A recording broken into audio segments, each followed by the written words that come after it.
Gokuldas Hindu girls महाविद्यालय की राष्ट्रीय सेवा योजना की द्वितीय इकाई ने महाविद्यालय की प्राचार्य प्रोफेसर चारू मेहरोत्रा जी के दिशा निर्देशन में 7 दिवसीय विशेष शिविर का आगाज किया।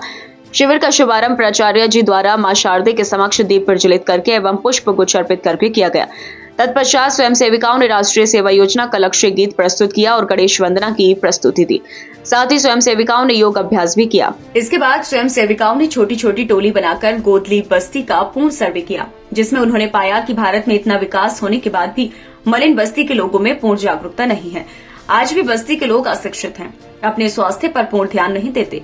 यदि उन्हें कोई शारीरिक या मानसिक परेशानी होती है तो वे डॉक्टर के पास न जाकर अपने आप या ओझा के पास जाकर दवा लेते हैं। साथ ही सरकार के द्वारा चलाई जाने वाली लाभान्वित योजनाओं से भी अनजान है। आज भी वह बच्चों को, खास करके लड़कियों को, शिक्षा से दूर रखा जाता है। पर्यावरण के प्रति भी वह लोग कम जागरूक हैं और स्वयं की भी सफाई अथवा आसपास की जगह की सफाई के प्रति भी जागरूकता नहीं है। बस्ती में छोटे छोटे बच्चे परिवार में चलती समस्याओं के कारण पढ़ाई छोड़कर मजदूरी करने लगते हैं। साथ ही महिलाएं अपने लिए बने कानून से अनभिज्ञ हैं। महाविद्यालय के प्राचार्य जी ने स्वयं सेविकाओं के साथ मिलकर इन समस्याओं का निवारण करने का बस्ती के लोगों को आश्वासन दिया। साथ ही कुछ बच्चों की फीस माफ कराने और शिक्षा से दूर होते हुए बच्चों को स्कूल में एडमिशन कराने के लिए भी प्रयास करने का आश्वासन दिया।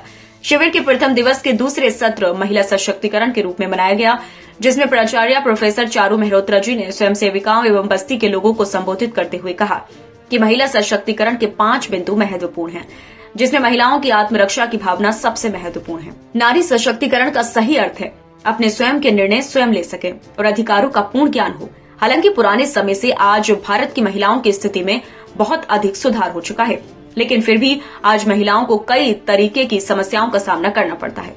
आज भी महिलाएं आर्थिक रूप से आजाद हैं, हर क्षेत्र में सक्रिय हैं, शिक्षित हैं, जागरूक हैं, समाज के हर क्षेत्र में निस्वार्थ सेवा भी देती हैं। फिर भी उन्हें अनेक समस्याओं का सामना करना पड़ता है।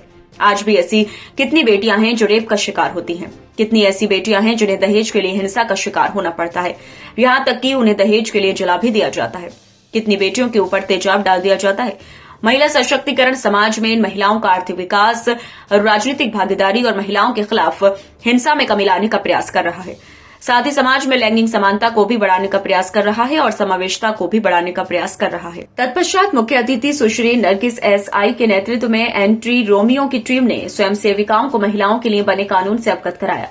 उन्होंने स्वयं सेविकाओं को बताया कि महिलाओं से संबंधित विभिन्न विशेष कानून बने हुए हैं, जैसे घरेलू हिंसा से महिलाओं का संरक्षण अधिनियम 2005, दहेज निषेध अधिनियम 1961, महिलाओं का अभद्र चित्रण निषेध अधिनियम 1986, कार्यस्थल पर महिलाओं का यौन उत्पीड़न अधिनियम 2013 एवं बाल विवाह निषेध अधिनियम 2006 महत्वपूर्ण है।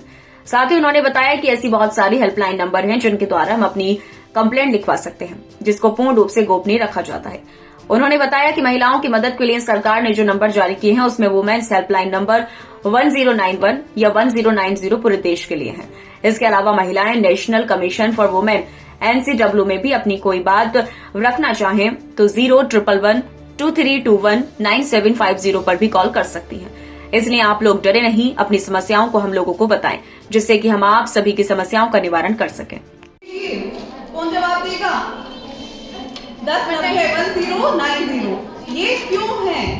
आपकी सुरक्षा, ताकि आपको स्कूल आते जाते समय पहले ये होता था ईव टीजिंग, जिसे हम बोलते हैं ईव टीजिंग। महिलाएं कहीं या लड़कियां कहीं स्वतंत्र रूप से कहीं आ जा नहीं सकती थी। माता पिता अगर शिकायत कर दी आपने अपने परिवार वालों से कि फला लड़के ने हमें छेड़ा है, तो वो सिर्फ एक ऑप्शन रखते थे कि अच्छा घर पढ़ाई से छुड़ाने के लिए अब घर बैठो, बहुत पढ़ ली तो।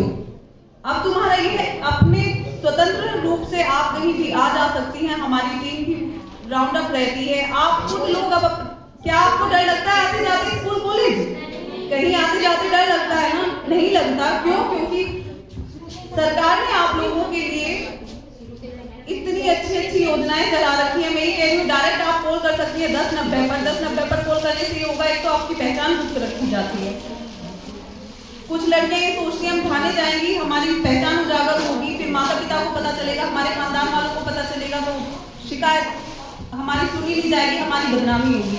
आप लोग अपना पढ़ते रहें, कहीं भी आपको पढ़ाई में आने जाने में या आपकी पहचान उजागर होने में किसी प्रकार की कोई दिक्कत ना हो, इसलिए ये पावर हेल्पलाइन चलिए, जहाँ पर महिलाएं लखनऊ में ही आपकी बात वो सुनती है, डायरेक्ट हम लोगों के पास कॉल आती है, हम लोग उस पर तुरंत संज्ञान लेते हैं और जो भी उचित कानूनी कार्रवाई है वो हमारे द्वारा की जाती है।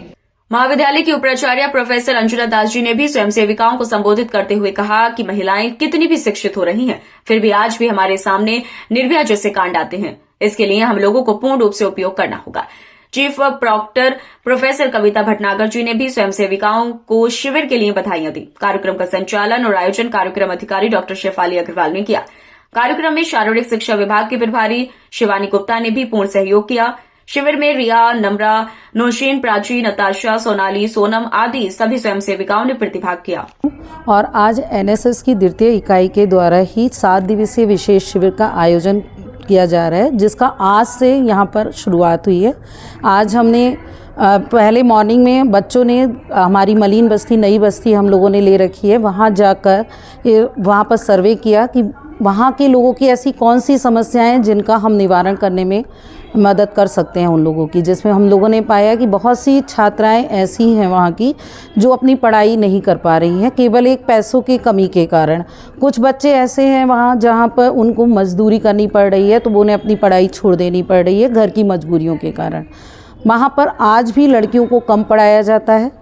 पर्यावरण के प्रति वो पूर्ण रूप से जागरूक नहीं है, अपनी साफ़ सफाई के प्रति जागरूक नहीं है। साथ ही साथ भारत सरकार द्वारा जो बहुत सी जन सेवा केंद्र के द्वारा भी जो योजनाएं चालू की गई हैं, उसका ज्ञान भी उन लोगों को नहीं है।